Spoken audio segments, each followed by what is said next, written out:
नमस्कार विद्यार्थी मित्रांनो, कसा चाललाय अभ्यास?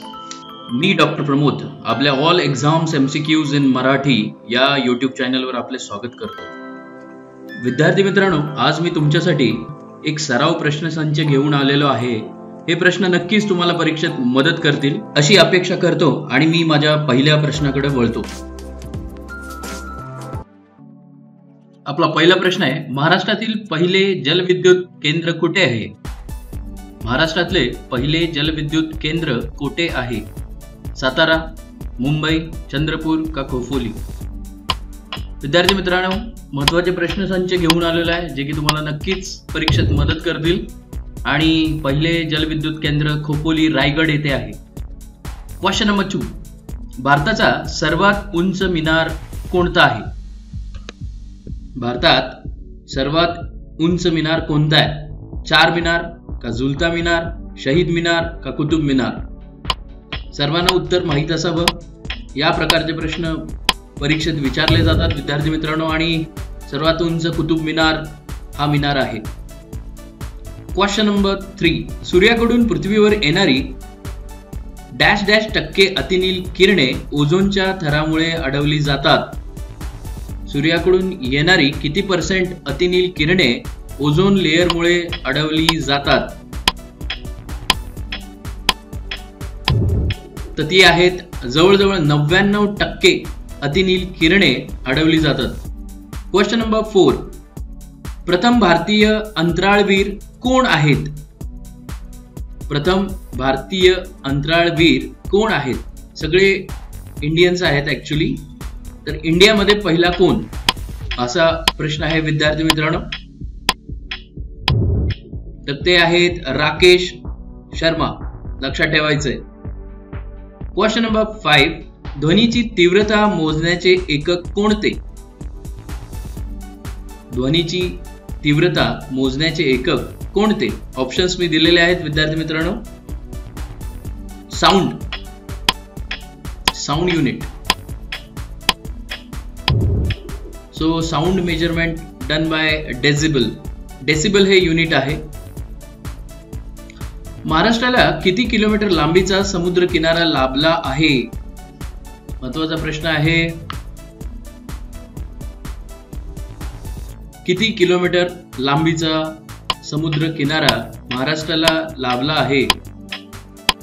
फार गोव्यापासून खाली साऊथ पर्यंत 720 किलोमीटरचा समुद्र किनारा लाभलेला आहे। क्वेश्चन नंबर 7, सर्वात कमी लोकसंख्या असणारा केंद्रशासित प्रदेश कोणता?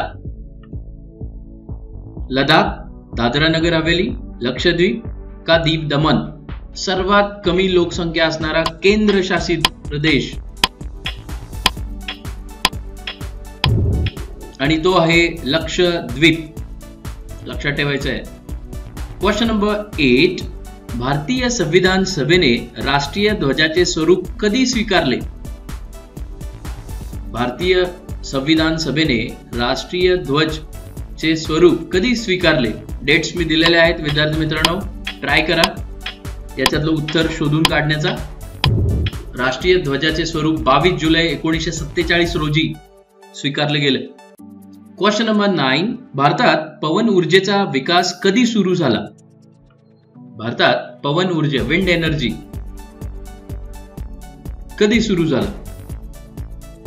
ऑप्शन्स दिलेले आहेत। 1991 जिथं आपण ग्लोबलायझेशन मोड मध्ये गेलो आणि तो झाला 1990 मध्ये। क्वेश्चन नंबर 10, पिण्याचे पाणी शुद्धीकरणासाठी काय वापरण्यात येते? पिण्याचे पाणी शुद्धीकरण करण्यासाठी काय वापरले जाते? बऱ्याचसा आपण सध्या सोसायटीमध्ये राहत असतो तर यातली एखादी गोष्ट जास्त होते आणि ती जनरली शुद्धीकरणासाठी वापरली जाते, तर ते आहे क्लोरिनेशन केलं जातं पाण्याचं शुद्धीकरणासाठी। क्वेश्चन नंबर 11, पाण्याची खोली मोजण्याचे कोणते तंत्रज्ञान वापरतात किंवा कोणते इन्स्ट्रुमेंट वापरतात? पाण्याची डेप्थ, पाण्याची खोली मोजण्याचे एकक कोणते आहे? इयत्ता 8वी ते 9वीचा प्रश्न आहे विद्यार्थी मित्रांनो। तर ते उपकरण आहे सोनार तंत्रज्ञान। Question number 12. छपाई यंत्राचा शोध कोणी लावला? Xerox machine. छपाई यंत्राचा शोध कोणी लावला? केव्हा लावला? छपाई यंत्राचा शोध केव्हा लावला? महत्वाचा प्रश्न आहे विद्यार्थी मित्रांनो. या आणि अशाच टाईपचे प्रश्न मी प्रत्येक व्हिडिओत घेऊन येत असतो. तर या व्हिडिओला नक्कीच लाईक शेअर सबस्क्राईब करा. आणि छपाई यंत्राचा शोध इसवी सन 1450 मध्ये लागला. Question number 13. भारतातील सर्वात मोठे काजू उत्पादन करणारे राज्य कोणते? कॅशो. सर्वात मोठे काजू उत्पादन करणारे राज्य कोणते? ऑप्शन्स मी दिलेले आहेत. गुजरात, केरळ, कर्नाटक, महाराष्ट्र. तर सर्वात मोठे काजू उत्पादन केंद्र केरळ. केरळ हे राज्य आहे.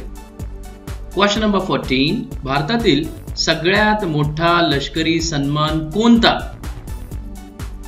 अर्जुन पुरस्कार, अशोक चक्र, परमवीर चक्र का महावीर चक्र? कोणता लष्करी सगळ्यात मोठा सन्मान आहे? आणि तो आहे परमवीर चक्र.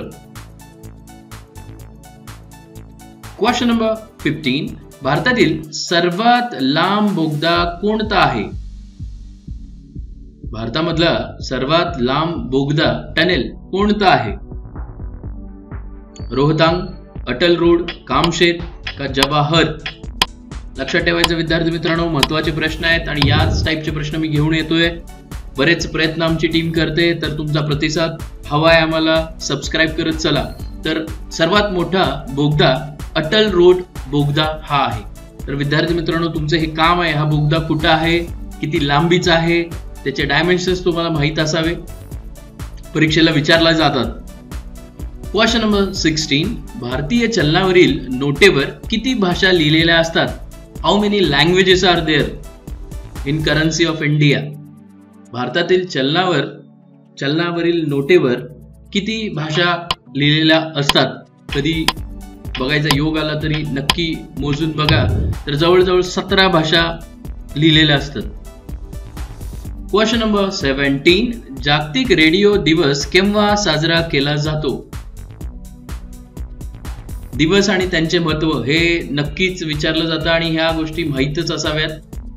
तर जागतिक रेडिओ दिवस हा फेब्रुवारीमध्ये साजरा केला जातो, पण कधी? तर तो साजरा केला जातो 17 फेब्रुवारी मध्ये. लक्षात ठेवायचं आहे विद्यार्थी मित्रांनो. Question number 18.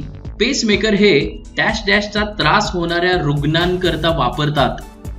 पेसमेकर हे कोणत्या टाईपच्या रुग्णांसाठी वापरतात? ज्याला किडनीचा त्रास आहे, हृदयाचा आहे का मूत्रपिंडाचा आहे का मेंदूचा आहे? यापैकी कोणतं? तर पेसमेकर हे हृदयाचा त्रास होणाऱ्या लोकांसाठी वापरले जातं. Question number 19. हृदयरोगासाठी उपयुक्त असे सफोला खाद्यतेल कोणत्या पिकापासून तयार केले जातात? हृदयरोगासाठी उपयुक्त असलेले सफोला खाद्यतेल कोणत्या पिकापासून तयार केले जाते? ऑप्शन्स दिलेले आहेत मी इथं. तर बरोबर ऑप्शन आहे करडई. करडईच्या खाद्यतेल वापरलं जातं. आणि शेवटचा क्वेश्चन आहे विद्यार्थी मित्रांनो. Question number 20. कार्बनचे सर्वात कठीण रूप कोणते? रिजिड रूप. दगडी कोळसा, स्टील, हिरा का ग्राफाइट? कार्बनचे सर्वात कठीण रूप कोणते? आणि ते आहे हिरा. विद्यार्थी मित्रांनो, असेच नवनवीन व्हिडिओ मी तुमच्यासाठी घेऊन येत जाईन. तुम्ही माझ्या ऑल एक्झाम्स MCQs या चॅनलला लाईक शेअर सबस्क्राईब करत चला. या चॅनलचा नक्कीच फायदा तुम्हाला होईल अशी ग्वाही मी देतो आणि मी थांबतो. धन्यवाद.